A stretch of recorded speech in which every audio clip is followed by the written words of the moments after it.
नाव और धारा के क्वेश्चन के लिए कुछ बेसिक तरीका है, उसको पहले जान लेते हैं। तो देखिए, नाव और धारा में किस प्रकार का क्वेश्चन होता है। तो ये मान लेते हैं कि ये धारा है, धारा बना रहे हैं पानी का।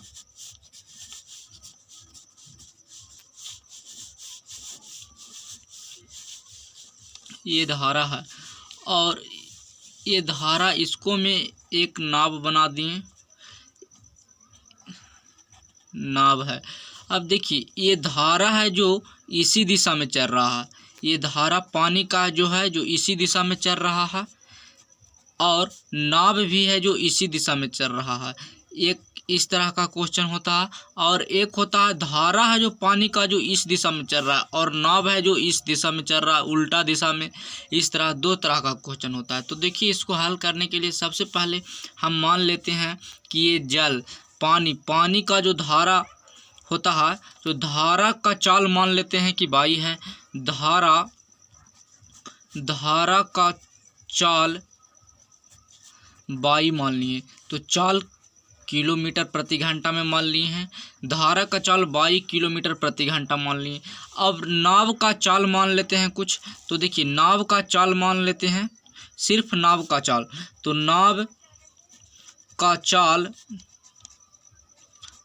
का चाल मान लिए x किलोमीटर प्रति घंटा।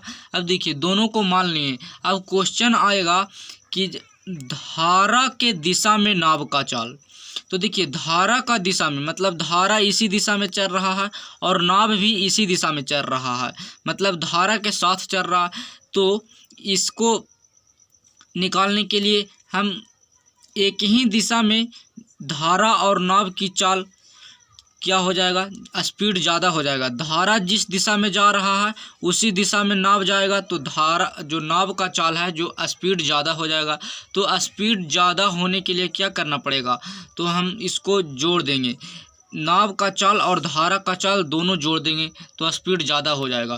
तो देखिए, धारा के दिशा में इसको हम इस प्रकार लिख सकते हैं, नाव का चाल धारा के दिशा में, नाव के चाल धारा के दिशा में क्या हो जाएगा, तो x + 22 किलोमीटर प्रति घंटा हो जाएगा। देखिए, स्पीड ज़्यादा हो जाएगा, धारा के दिशा में, इसी दिशा में धारा चल रहा है और इसी दिशा में नाव भी चल रहा है, तो स्पीड ज़्यादा हो जाएगा। तो स्पीड ज़्यादा होने के लिए हम दोनों को जोड़ दिए हैं।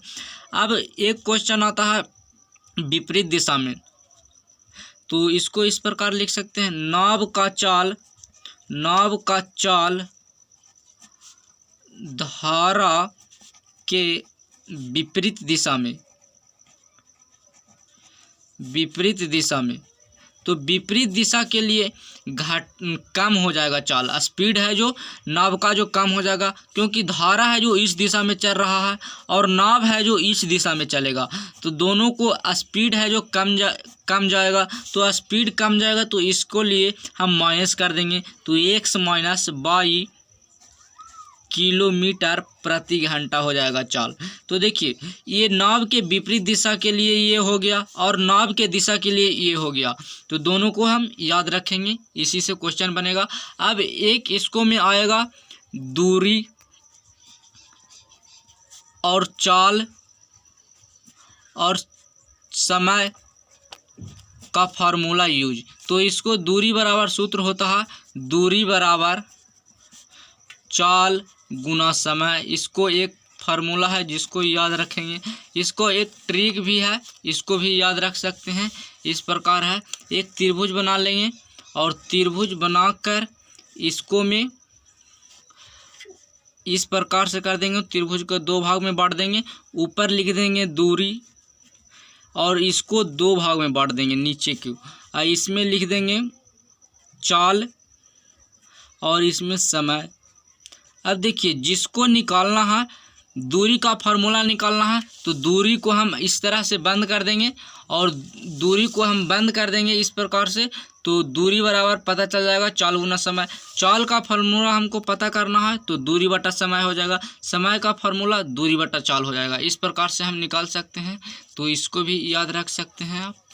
तो ये बेसिक था।